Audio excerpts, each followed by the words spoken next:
Hello guys, ఇక్కడ కనిపిస్తున్న cute వినాయకుడిని ఎలా తయారు చేశానో చూసేయండి. ఫస్ట్ అయితే నేను 2 స్టెప్స్ మీద చేయాలనుకుంటున్నాను. సో ఇలా 2 స్టెప్స్ ప్రిపేర్ చేసుకున్నాను అనమాట.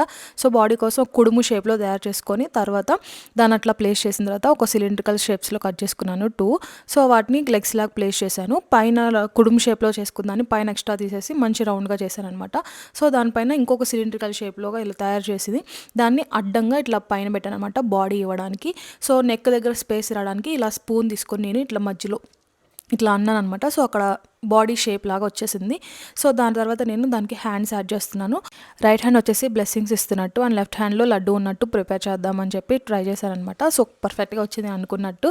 అండ్ తర్వాత ఇయర్స్ చాలా పెద్దగా ఉంటాయి కాబట్టి సో సిమిలర్గా ఉండాలట్టు మనం ముందే 2 ఒకేసారి తయారు చేసుకోవాలన్నమాట. సో షేప్ మొత్తం ఒకేలా ఉండాలి.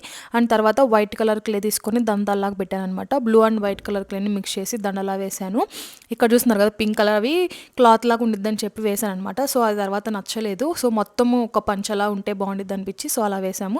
సో పంచ పైన ఒక గీతల్లాగా అంటే డిజైన్ లాగా ఉంటే బాగుండిద్ది అనిపించింది. అండ్ నెక్స్ట్ అయితే కిరీటం చేస్తున్నాను అనమాట. సో రెడ్ అండ్ ఆరెంజ్ కాంబినేషన్లో చేద్దాం అనిపించింది. సో అది చేయగానే నాకు చాలా బాగా నచ్చింది అనమాట. నేనైనా చేస్తుంది అన్నట్టు అనిపించింది అనమాట. అంతా బాగుంది నాకు. సో తర్వాత నేనైతే లడ్డు ప్రిపేర్ చేశాను అనమాట. లడ్డు పైన కొంచెం డెకార్ లాగా ఒక orange and green and red అవన్నీ వేసి అట్లా ప్రిపేర్ చేశాను. సో ఇక్కడ ఇయర్స్ దగ్గర నాకు కొంచెం బోసిగా ఉన్నట్టు అనిపించింది. సో అందుకే అక్కడ బ్లాక్ పెట్టాను. అండ్ ఇక్కడ ఈ 2 స్టెప్స్ దగ్గర కూడా చాలా బోసిగా ఉన్నట్టు అనిపించింది. సో పర్పుల్ క్లియర్ అలా పెట్టాను అనమాట. అంతే, నా చిన్న వినాయకుడు తయారైపోయాడు. ఎలా అనిపించిందో ప్లీజ్ కామెంట్ చేయండి.